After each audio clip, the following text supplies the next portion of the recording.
Welcome to Homemade. Hello welcome to Homemade. Ramya രമ്യ സുർജിത്ത്. ഇന്ന് നമുക്കൊരു പീച്ചിങ്ങ തോരൻ ഉണ്ടാക്കാം. പീച്ചിങ്ങ എല്ലാവർക്കും ഒന്നും ഇഷ്ടപ്പെടണമെന്നില്ല. അങ്ങനെയുള്ളവർക്ക് ഇങ്ങനെ ഞാൻ കുറച്ച് ഉണക്ക ചെമ്മീനും കൂടെ ചേർത്താണ് ചെയ്തിരിക്കുന്നത്. അങ്ങനെ ഉണ്ടാക്കി കഴിഞ്ഞാൽ ഇത് ഇഷ്ടമില്ലാത്തവർക്ക് കൂടെ ഇഷ്ടപ്പെടാനുള്ള ചാൻസ് ഉണ്ട്.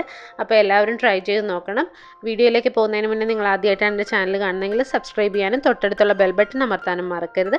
അപ്പോൾ വരുന്ന ഓൾ എന്നുള്ള ഓപ്ഷൻ തന്നെ ക്ലിക്ക് ചെയ്യുക. എന്നാൽ മാത്രമേ ഞാനിടുന്ന വീഡിയോസിൻ്റെ നോട്ടിഫിക്കേഷനൊക്കെ കൃത്യമായിട്ട് നിങ്ങൾക്ക് കിട്ടുള്ളൂ. അപ്പോൾ നമുക്ക് ഈ പീച്ചിങ്ങയും ചെമ്മീനും ചേർത്തിട്ടുള്ള തോരൻ എങ്ങനെ ഉണ്ടാക്കുന്നതെന്ന് കണ്ടിട്ട് വരാം.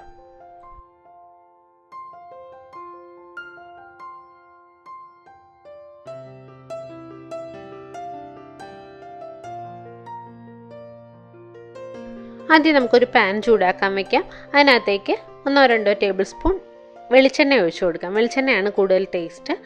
പിന്നെ ഇതിനകത്തേക്ക് എണ്ണ ചൂടായി വരുമ്പോഴേക്കും നമുക്ക് 1.5 ടീസ്പൂണോളം കടുക് ചേർത്ത് കൊടുക്കാം. കടുകൊക്കെ പൊട്ടി വരുമ്പോഴേക്കും 2 വറ്റൽമുളക് ചേർത്ത് കൊടുക്കാം. പിന്നെ ആവശ്യത്തിന് നമുക്ക് കറിവേപ്പില കൂടെ ചേർത്ത് കൊടുക്കാം. ഇനി ഇതിനകത്തേക്ക് 3-4 ചുവന്നുള്ളി കനം കുറച്ച് വട്ടത്തിൽ അരിഞ്ഞത് ചേർത്ത് കൊടുക്കുന്നുണ്ട്. അതുപോലെ തന്നെ 3-4 വെളുത്തുള്ളിയും കൂടെ ചെറുതായിട്ട് അരിഞ്ഞത് ചേർത്ത് കൊടുക്കാം. പിന്നെ നിങ്ങൾക്ക് വേണമെന്നുണ്ടെങ്കിൽ ഒരു ചെറിയ കഷ്ണം ഇഞ്ചി ചതച്ച് ചേർക്കാം. ഞാനിവിടെ ഇഞ്ചി ചേർക്കുന്നില്ല. പിന്നെ നമുക്ക് വേണ്ടത് പച്ചമുളകാണ്. ഞാൻ ഒരു പച്ചമുളകേ ചേർക്കുന്നുള്ളൂ. എരിവ് കൂടുതൽ വേണമെന്നുള്ളവരാണെങ്കിൽ 2-3 പച്ചമുളക് ചേർക്കാം, കുഴപ്പമില്ല. ഇതിനകത്തേക്ക് ചെറുതായിട്ട് അരിഞ്ഞ പീച്ചിങ്ങ ചേർത്ത് കൊടുക്കാം.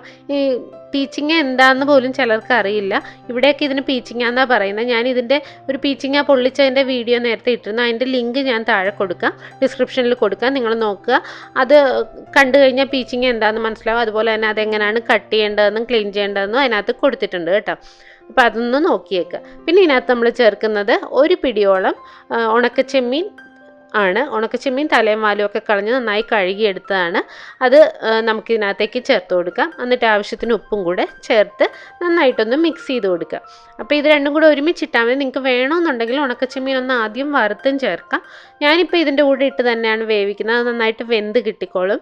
അപ്പോൾ പീച്ചിങ്ങയുടെ വെള്ളമൊക്കെ ഇതിനകത്തേക്ക് ഇറങ്ങി വരും. അപ്പോൾ നമുക്ക് ആദ്യം തീ നന്നായിട്ട് കുറച്ച് വെച്ചിട്ട് ഇതൊന്ന് മൂടി വെച്ച് നന്നായിട്ട് വേവിച്ചെടുക്കാം. പീച്ചിങ്ങ പെട്ടെന്ന് വെന്ത് കിട്ടും. മൂക്കാത്ത നല്ല പിഞ്ച് പീച്ചിങ്ങ നോക്കി വാങ്ങിക്കാനായിട്ട് ശ്രമിക്കുക. അല്ലെങ്കിൽ ഉള്ളിൽ ഭയങ്കര കട്ടിയായിരിക്കും, വേഗത്തും ഇല്ല, ചവയ്ക്കുമ്പോൾ ഇങ്ങനെ നാരുകൾ പോലെ വരും. അപ്പം മൂടി വെച്ച് വേവിക്കുക. അപ്പം അതിൽ നിന്ന് നന്നായിട്ട് വെള്ളം ഊറി വരും ഈ പീച്ചിങ്ങയിൽ നിന്ന്. ആ വെള്ളത്തിൽ തന്നെ നമ്മുടെ ചെമ്മീനും നന്നായിട്ട് വെന്ത് കിട്ടും. ഇടയ്ക്കൊന്ന് ഇതുപോലെ ഇളക്കി കൊടുക്കുക. അപ്പം കുറഞ്ഞ തീയിൽ വെച്ചിട്ട് വേണം വേവിക്കാൻ, എന്നാലേ ആ വെള്ളമൊക്കെ കറക്റ്റായിട്ട് ഇറങ്ങി വന്ന് അത് നന്നായിട്ട് വെന്ത് കിട്ടുള്ളൂ. അപ്പോൾ തീ കുറച്ച് നന്നായിട്ട് വെന്ത് വരുന്നവരെ മൂടി വെച്ച് വേവിക്കുക. ഇപ്പോൾ പീച്ചിങ്ങയൊക്കെ നന്നായിട്ട് വെന്ത് വന്നിട്ടുണ്ട്. ഇനി ഇത് തുറന്നിട്ട് ഇതിനകത്തേക്ക് നമുക്ക് തേങ്ങ ചേർത്ത് കൊടുക്കണം. അപ്പോൾ തീ നന്നായിട്ട് ഇനി കൂട്ടി വയ്ക്കാം. ഇപ്പോൾ വെള്ളമൊക്കെ വന്നിരിക്കുകയല്ലേ അതിനകത്ത്. അപ്പോൾ ഇനി തീ കൂട്ടി വെച്ചിട്ട് ഇതിനകത്തേക്ക് നമുക്ക് തേങ്ങ ചേർത്ത് കൊടുക്കാം. 1 കപ്പ് തേങ്ങ ചിരകിയതും അതിനകത്തേക്ക് ഒരു 1/4 ടീസ്പൂണോളം മഞ്ഞൾപ്പൊടിയും മുളക് പൊടിയും ഞാൻ ചേർത്തിട്ടുണ്ട്. അത് ഞാനങ്ങനെ മിക്സിയിലൊന്നും അടിച്ചിട്ടില്ല, അങ്ങനെ തന്നെ ചേർത്ത് കൊടുക്കുകയാണ്. അങ്ങനെ ചേർക്കുന്നതാണ് കൂടുതൽ ടേസ്റ്റ് ഇതിന്. അപ്പോൾ നിങ്ങൾക്ക് വേണമെന്നുണ്ടെങ്കിൽ തോരൻ നമ്മൾ ചേർക്കുന്ന പോലെ ചെറുതായിട്ടൊന്ന് ചതച്ച് ഒന്ന് മിക്സിയിൽ ഒന്ന് കറക്കിയോ വല്ലതും ചേർക്കാം. കൂടുതൽ അരഞ്ഞു പോയാൽ അതിന് ടേസ്റ്റ് ഉണ്ടാവില്ല.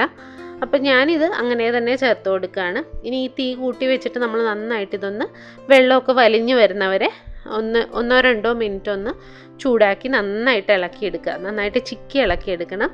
അപ്പം നല്ല ഡ്രൈ ആയി കിട്ടും, നല്ല ടേസ്റ്റും ആയിരിക്കും. വെള്ളമെല്ലാം നന്നായിട്ട് വലിഞ്ഞു വരുമ്പോഴാണ് അതിന് ആ തേങ്ങയുടെയൊക്കെ ടേസ്റ്റ് അതിലേക്ക് പിടിക്കുക. അപ്പം നന്നായിട്ട് ഡ്രൈ ആയി വരുന്നവരെ ഇതുപോലെ മിക്സ് ചെയ്ത് കൊടുക്കുക. നമ്മുടെ ടേസ്റ്റി ആയിട്ടുള്ള പീച്ചിങ്ങയും ചെമ്മീനും കൂടെയുള്ള തോരൻ റെഡി ആയിട്ടുണ്ട്. അപ്പോൾ പീച്ചിങ്ങയുടെ ടേസ്റ്റ് ഇഷ്ടമല്ലെങ്കിൽ ഈ ചെമ്മീനും കൂടെ ചേർക്കുമ്പോൾ നല്ലൊരു ഫ്ലേവറാണ്, നല്ല മണമാണ് ഇത് ഉണ്ടാക്കുമ്പോഴേക്കും. അപ്പോൾ എല്ലാവരും ഒന്ന് ട്രൈ ചെയ്ത് നോക്കുക. ഇഷ്ടപ്പെട്ടാൽ നമ്മുടെ ചാനൽ ലൈക്ക് ചെയ്യാനും കമൻറ്റ് ചെയ്യാനും ഷെയർ ചെയ്യാനും ഒന്നും മറക്കരുത്. പുതിയ പുതിയ വീഡിയോസായി നമുക്ക് വീണ്ടും കാണാം. Thank you.